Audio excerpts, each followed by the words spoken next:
صباح الخير، وش راكم؟ ان شاء الله تكونوا بخير. مرحبا بكم في قناتي وفي فيديو جديد. نورتوا القناة. ان شاء الله تكونوا في احسن الاحوال وانتم تشوفوا في هذا الفيديو. فيديو اليوم مشترياتي من الكوسميتيك. رايحه نمد لكم رايي في بعض المنتجات ونشارك معكم تجربتي. نبداو باول منتج اللي لازم يكون عندكم هو الكولاجين، ولا مارك المعروفه والمخيره هي بيوماكس. هذه الباطة فيها 60 حبة، دير 280. تعرفوا باللي الكولاجين يحمي من ظهور التجاعيد ويقوي الشعر. كيما على بالكم راه ينقص كي نلحقوا 25 سنة ولا 30 سنة.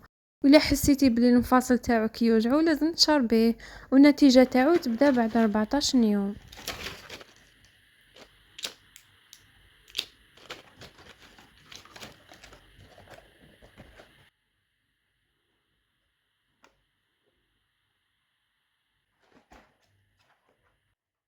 ثاني منتج هو الأوميغا 3. اللي ما تاكلش الحوت 2 fois par semaine لازم تشرب هذا الكومبليمون أليمونتير.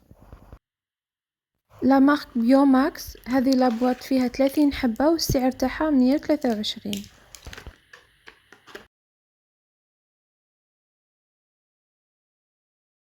المنتج الثالث هو البيدوز، فيتامين البيدوز اللي يحمي من هشاشة العظام. انا عندي بزاف من اللي شريته، بديت فيه وما كملتوش. حتى سمعت بوحده نعرفها قالت لي باللي رحت للطبيب قالها عندك هشاشة العظام، ما تقدر تحرك والو، قالها لازم لك الراحه، هذا مكان. ومدلها البيدوز، والله مدت لي الكوراج باش نعاود نولي ليه ونشربه. رابع منتج هو هذا الشامبو تاع بيونيكس اونتي شوت اونتي بيليكولير. مدهولي طبيب تاع الجلد في 2019 كي كان عندي تساقط الشعر، غسلت به مرتين ما زاد طاحت لي حتى شعره الحمد لله. وهذا العام عاودت شريته، ان شاء الله يكون مازال محافظ على الجوده تاعو. انا خلطت بزاف ديرنييرمون في لي شامبو، جاتني واحد الحكه في شعري مالغري كنت نستعمل في ايفغوشي، شيتو من ايفغوشي هذيك اللي جايه في ديدوش مراد في ارجي سونتر. وانا عندي الكونتاكت تاع لا ميزون تاع ايفغوشي تاع فرنسا. هدرت معها قلت لها اسكو عندكم لا ميزون هنا في الجزائر؟ قالت لي نو. تما هما يجيبوا كابا ويعاودوا يبيعوا هنا، بالك اللي يكونوا ديستيني لافريك تكون الجوده تاعهم ناقصه، والله اعلم.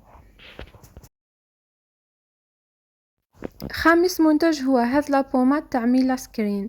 كيما قلت لكم في الفيديو السابق تاع الروتين باللي رحت عند طبيبه تاع الجلد في باب الواد، مدت لي هذا لابومات وقلت لكم باللي اللي تحب الكونتاكت تاعها تبعث لي في الانستغرام. هذه لابومات تاع لي طاش بغين اللي في الوجه، انا درتها حسيت وجهي بياض وشدت لي وجهي، ما تنشف الوجه بزاف بزاف، لازم معاها ترطيب قوي. والسعر تاعها 480، هي خير من اسيام دي بي وايت. المنتج السادس هو هذا لابوماد اللي دارت ضجة في التيك توك، كامل يهضروا عليها وعلى الفعالية تاعها. الفو تكونوا تعرفوا تستعملوها، هي تاني تنحي لي طاش بغين، تحتاج تاني ترطيب قوي. انا مدتها لي طبيبة جال، ماهيش غالية، السعر تاعها 30 ميل، هذا مكان.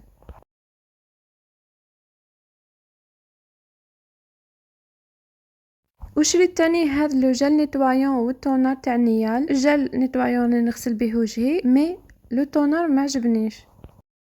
خسارة شيتهم في الصيف من وهران من العربي بن مهيدي، الواحد ب50 ألف، مي السعر الحقيقي تاعهم 35 ألف الواحد. وشريت تاني هذا الشامبو تاع فينوس، قلت نجربو كما راهم يهضروا عليه، مازال ما جربتوش. رايحه نمد فيه رايي بصراحه، ما نحب نخدع حتى وحده كما راهم يديروا ذكا بعض المؤثرات، ماشي كامل، ربي يهديهم.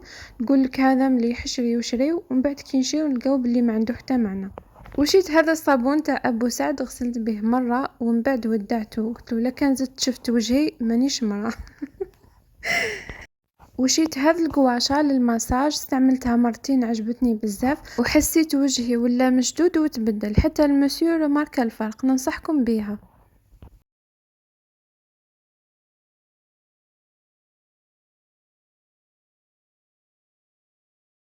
وشيت هذا صابون الفلبيني كوجيسان، الدور تاعو تبيض والتفتيح، حتى هو دار ضجة في التيك توك. ما ننصحكمش تشريهم من كوسميتيك تاع برا، لازم يجي كابا ويكون اصلي. انا مازال ما جربتوش باسكو راني نوجد في وجهي البيلينغ.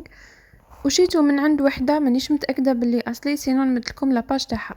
وشيت هذا المقشر تاع الجسم بالذهب مليح ويمد لمعة للجسم، ما نعاودش نشريه، كاين ما احسن منه. وشيت هاد لي ديودورون في زوج ملاح نستعملهم كل يوم، فلوكس ريحة تاعهم بالمنتوج الجزائري. انا فخورة بهم، فخورة بالمنتجات الجزائرية الجديدة والقديمة اللي صح اثبتت الفعالية تاعها والجودة تاعها ولات مطلوبة في الاسواق العالمية. وشيت هذو لي بانس، هذه تاع الفراشة وتاع الوردة يهبلوا، ومام هذه الماغون عجبني اللون تاعها اللي راهو طوندونس. البنات حبيت نشكركم على تعليقاتكم الجميلة الإيجابية اللي أثرت فيا. حبيت كل وحدة فيكم دارت تعليق إيجابي. أنا ما نحبش السلبيات، نحب الناس كامل تكون فرحانة وتفرح غيرها. إن شاء الله حياتنا كامل تكون فرح وسرور، مالغري على بالي بلي ما كانش لي ما عندوش مشكل وما كانش لي ما فاتش على ابتلاء، الحمد لله على كل الأحوال.